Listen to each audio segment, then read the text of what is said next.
Hey guys, it's Abby Banks from Homeschool with Moxie and the Homeschool with Moxie podcast. What I'm about to play for you is actually episode 261 of the podcast. So if you're not subscribed, be sure to do that. So my guest on episode 261 is Sara-Rivka Yekutiel, and she actually grew up in Boston. Listen to this. She homeschooled 5 children in a small Israeli village. She was actually a homeschooling pioneer in Israel.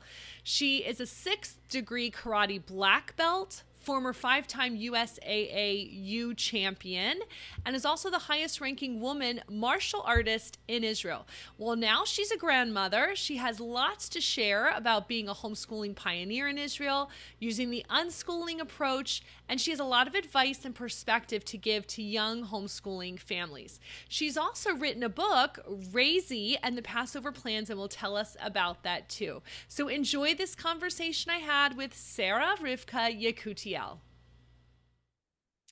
Sara-Rivka, it's so fun to talk to you. This is the first time maybe that I've talked to someone. No, not the first time, but I don't often talk to homeschool grandmas, number one, and also people that are on another continent. So this is super fun to have you on the Homeschool with Moxie podcast. How are you? Thank you, Abby. I'm great. I'm so happy to be here because this is one of my favorite topics. And now that my kids are all grown up, I don't get so much of a chance to talk about it anymore. And I'm just really happy to be here with you. And I love your podcast. The word moxie, we say in Hebrew, chutzpah. So that describes me. I'm like so I love your whole premise to start with. That's fun because that's what I say. That's what homeschool moms need is all that, right? That mama bear, that determination, that perseverance, because homeschooling is hard and, it causes us to be problem solvers. So all of those things, oh, that's so fun. So you have such a unique story. Tell us your story of being a homeschool mom and especially moving to Israel and being a pioneer in homeschooling there when it wasn't recognized by the government. What was that like? Take us back and tell us about that. Okay, well, I started homeschooling in Sharon, Massachusetts when my son, who he's now 37, so when he was 3 years old, um, someone turned me on to John Holt, and I was just immediately hooked. Called my husband and I said, "I just saved you $2,700." He said, "What did you do?" Like, I'm going to homeschool him instead of nursery school. So I bought $300 worth of toys. Anyway, we had a support group in Sharon. It was small, but it was all different religions and different outlooks. Some people were, unschooling, some were with a curriculum. And so when I decided to move to Israel, that same son was 10, and I had by then 2 other kids. And I wrote to people in Israel. I got names of homeschoolers in Israel, and they gave me some advice. And what they told me is it's not legal, but the government has a committee to study it. So what I did, and I think this was a little moxie, I wrote to them and I said, I am one of the big homeschooling experts in my area, which was true by then. It was true by then. And I am going to volunteer to be on your committee and to help you to formulate some homeschooling regulations so that homeschoolers can get along better in Israel. Never heard back from them. So when we finally got to Israel, it was in 1996. I had the letter that I had sent to them. Oh, I think they did write back. They wrote back and they said something like, "Thank you for your letter. We'll be in touch." And then they were never in touch again, but I had the letter. Anyway, we stayed in a small government-sponsored housing unit until we got settled. And they were very upset when we didn't sign the kids up for school. So these were bureaucrats. They had never heard of homeschooling. And one day they came to knock on my door. Now, I was very into unschooling, and my kids were like build forts and find worms and play with bugs and but on this particular day that they came knocking on my door, the kids were sitting on the couch.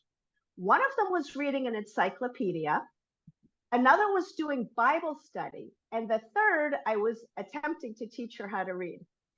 So I said, come in. And they walked in and they were like very authoritative, and you must sign the kids up for school. I said, oh, we're doing school right now. Look.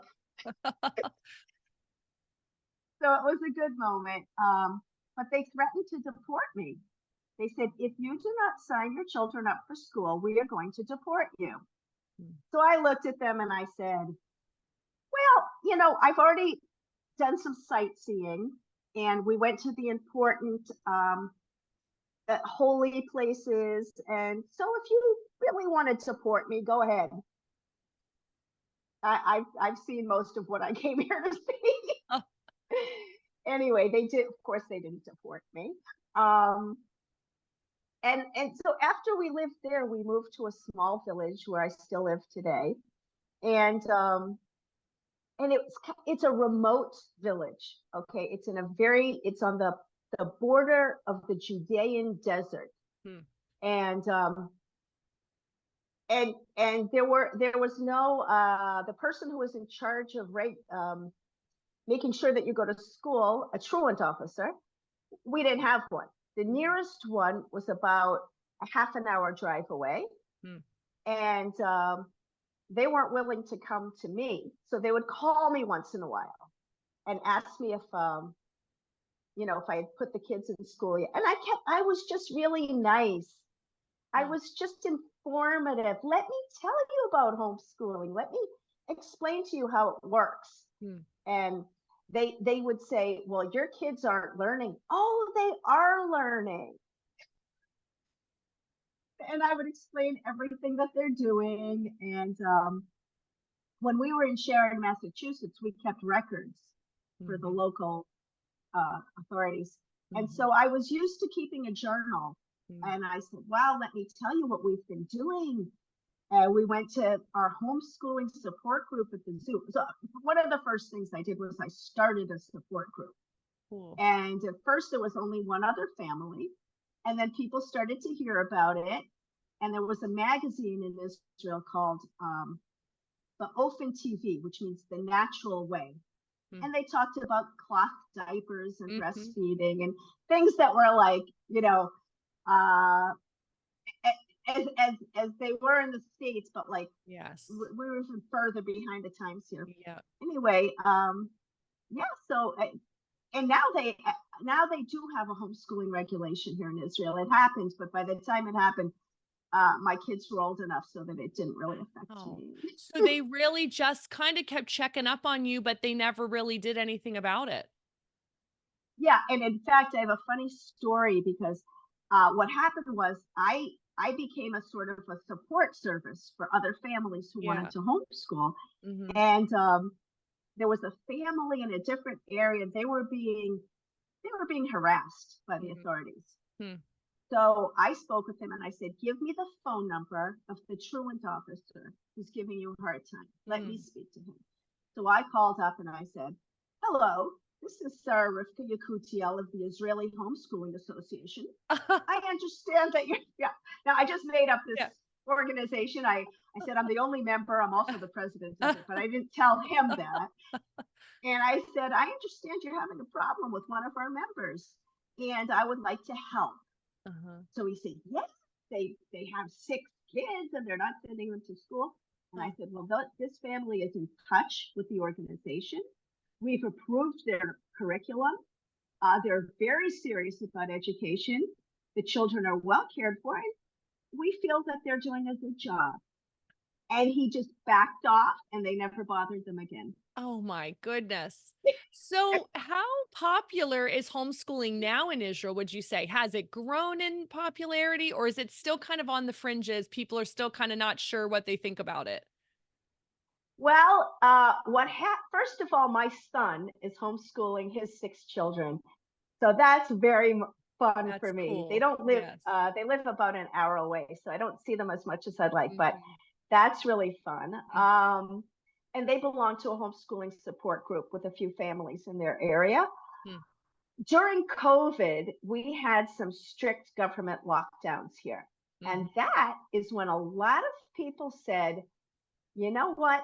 The kids can't go to school. And the government had Zoom classes. But little kids don't like that. Yeah. And a lot of the kids they just refused to attend. And so for some of the parents, it was fun. And they started then, and some of them have kept it up. So I'm a karate teacher. I actually have two students who are three students who are homeschooled. One is the father is a Christian missionary here in Israel, and the other two are Jewish kids who are just being homeschooled. That's so cool. I love that. Wow. So you are truly a pioneer in Israel with homeschooling. You probably never thought moving to Israel, you'd be this pioneer in the homeschooling movement, but that's pretty cool. So you said when you homeschooled your kids, you really kind of leaned toward the unschooling approach. So tell us, why was that a natural fit for you guys, and how did the kids turn out? Because everyone who says, oh yeah, we're unschoolers, you're like, well, did it work? How did that turn out for you? That is a great question. So it worked amazingly. Now, the reason I chose that method is partly because of John Holt, and because it just intuitively I felt this is right. And the other is I am I just not that organized. So to go with the flow was much easier for me. If I had to try and force my kids to follow a curriculum, it's just not my personality. So the kids turned out fantastic, if I do say so myself. My son, when he was 10 years old, that's when we first came to Tekoa, where I live now. There was a man building a house. My son saw him building the house, and he joined in. He just said, "Can I help?" And the guy said, "Sure." So some of the construction workers were Arabs. So my son started to pick up Arabic from them. And from this man, he learned the basic thing that he learned is a real man builds his own house. You know, he doesn't hire a contractor. He picks up a hammer and a nail and a saw, and he mixes cement. And he, for almost a year, worked on every aspect of building that house. That's when he was 10. Wow. Then he got married when he was in his mid to late 20s, and he went and he built his own house. And except for the plumbing and the electricity, he did everything himself. He writes Jewish holy works, like they're written on parchment, and it takes a special kind of pen. He does that. He teaches biblical classes. He has a winery in his basement. He makes his own wine. He's a ritual slaughterer. So sorry to the vegans, but he kills his organically grown animals. If someone has a sheep or something, he slaughters it. And he also does welding. So he does like a million things, and his kids come along with him to work. He's a great father. He's a great husband. My next daughter her husband is a contractor, and she helps him like measuring stuff. And I'm horrible at math. I couldn't teach them math. Their father taught them math, but I have a learning disability with that. And she uses math every day. Number 3 child, I have 5 kids. So number 3 has a PhD. Wow. And I'm like, Phi Beta Kappa. And, I'm just so proud of her because she went the intellectual route, and she really succeeded. And, when she was a teenager, she was angry at me for homeschooling her because she said that I ruined her life. And then when she got to college, she got one scholarship after another. In every scholarship application, she wrote about homeschooling. Wow. She wrote about unschooling. And that's what got her the scholarships. And then she had a double major, and she's just great. She's in social psychology, and now she works for a high-tech firm. My next daughter is doing a job. She lives in California and she's doing a job in construction that no woman has ever done, which is to climb into people's attics and measure things and give them estimates. And she makes more money than the one with the PhD, as she likes to point out. And just a successful person, Yeah. a good, like a good heart and good communicator. And the last one, my baby is 23 years old. Right now she's volunteering because here in Israel we're going through a war, and so we're missing a lot of people who would normally be working are now soldiers. So she's working as tending goats, and she takes the goats out, and this past couple of weeks they've been having babies right and left. So she's kind of been like a midwife to the goats. She also works in a supermarket where she does the orders on the computer for home delivery. And she teaches classes in Bible, and she does like 10 other things. I can't even keep it. Oh, she's a massage therapist.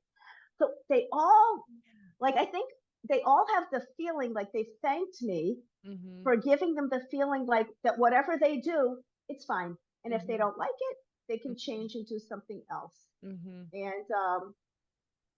and they're happy, stable people. That's the main thing. It isn't how much money you make or whether you got a job or even higher education.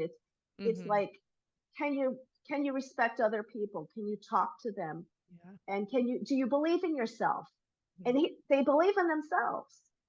This is so fun to hear. It's good to hear success stories from moms who've been there. That encourages all of us who still have a few kids at home or whatever. But, so as a grandma now, do you have a different perspective? Would you change anything? And what encouragement would you give to the moms who have all the little ones around them today listening to this conversation? What would you say to them now on the other side of things as a grandma of homeschoolers?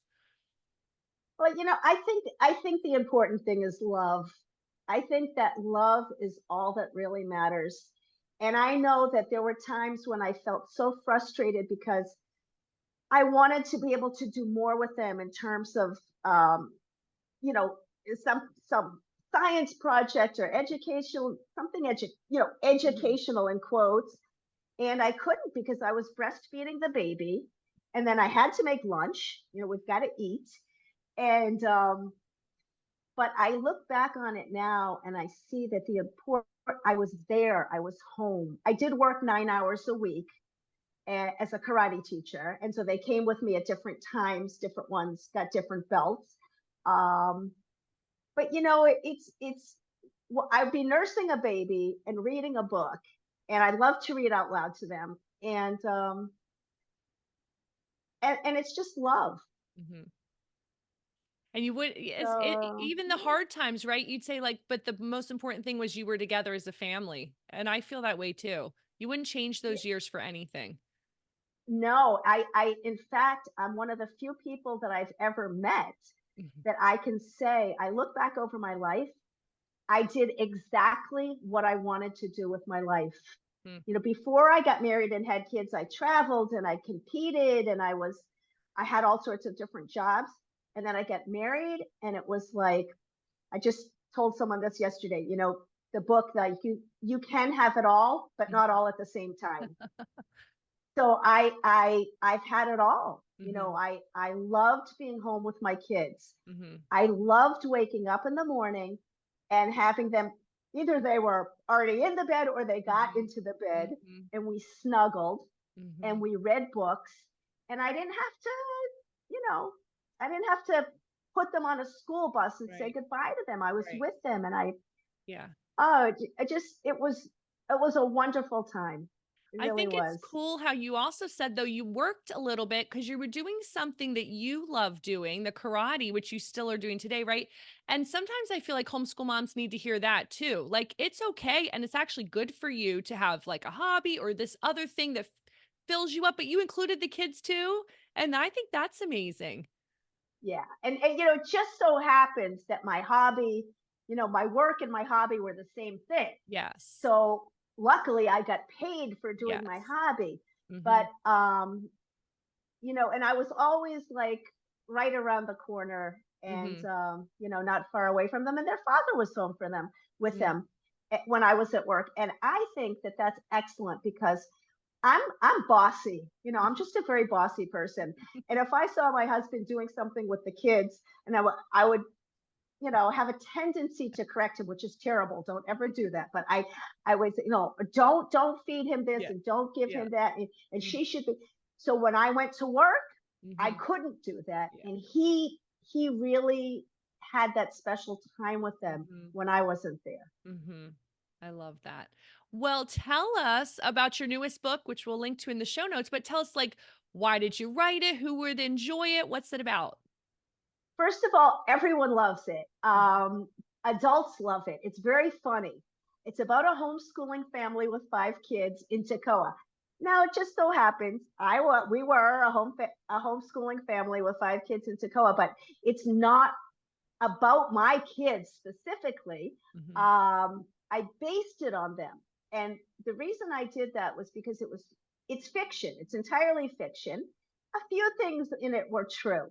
Um, but because I had the different ages of the kids, I could remember back how they interacted at different ages and what the issues were. Um, and it just made it easier for me to write it that way. But there was one incident that was very funny, but I couldn't put it in the book. My son had 2 boa constrictors, a male and a female. That is in the book. He was trying to breed them, and of course, it's a book for children from ages 9 up, so I had to be discreet about it. But in real life, and not in the book, this happened. I came home one day and there were 2 snakes on the couch, and I said to him, why are there snakes on the couch? And he said, Mommy, I've been playing classical music, Oh. and I gave each snake a glass of wine, and I'm hoping that someday there will be snake babies. Did you get snake babies? We did. We did. Oh. Now, I can't remember if we had the boa constrictor babies, but we had corn snakes, Oh dear. and they laid eggs, and we had about 20 baby Oh. corn snakes, which my Oh no. son then sold. And yes, and I didn't keep I did keep a journal, but more than a journal, I wrote letters to my grandfather because I missed him terribly. He was back in Boston and I was here in Israel. So I wrote to him 3 times a week, and I sent my letters to him through email, and then I started to also send to my friends. So I do have this record of when my kids were little, Hmm. who did what when, and the story just came to me. And I do pray and meditate. I have meditation practice, and I'll be sitting there meditating, and I'm thinking, well, this is very Buddha like, and I'm very like spiritual. And all of a sudden an idea would come. One of the characters in the book would say something during my meditation. I'd be, oh, that's going to be good in the book. So it just kind of like happened. That's fine. What's the title of the book again? It's called Raizi and the Passover Plans. Yeah. And my non-Jewish friends love it because they can learn stuff about Judaism. One of my friends told me she's going to use it for a unit study on religions, and another friend gave it to her son who doesn't know any Jewish people and said, here, read this so you can Yeah. learn about people who are different than you are. Right. I love that. So that's so fun. We will link to that. We will link to that in the show notes. But I have enjoyed this conversation. It was very interesting to think about talking to you today. And I thought this is a cool perspective. And I'm so glad that you shared it with us. So thanks for being a pioneer over there for what you've done for homeschoolers. And thanks for encouraging all the moms who are at home today thinking, can I even be successful with this homeschooling thing? Because I think seeing people who have been successful and hearing about your kids is really encouraging to the rest of us. So thank you Yeah, so much. believe me, if I could do it, anyone could do it. Oh, Thank you, Abby. Thank that's you so much for awesome. having me. I love your podcast. Keep doing it. Oh, it's my pleasure. I hope you enjoyed this episode. Be sure to check out the show notes at 4onemore.com/260 to have links to everything we talked about today. And in the meantime, happy homeschooling.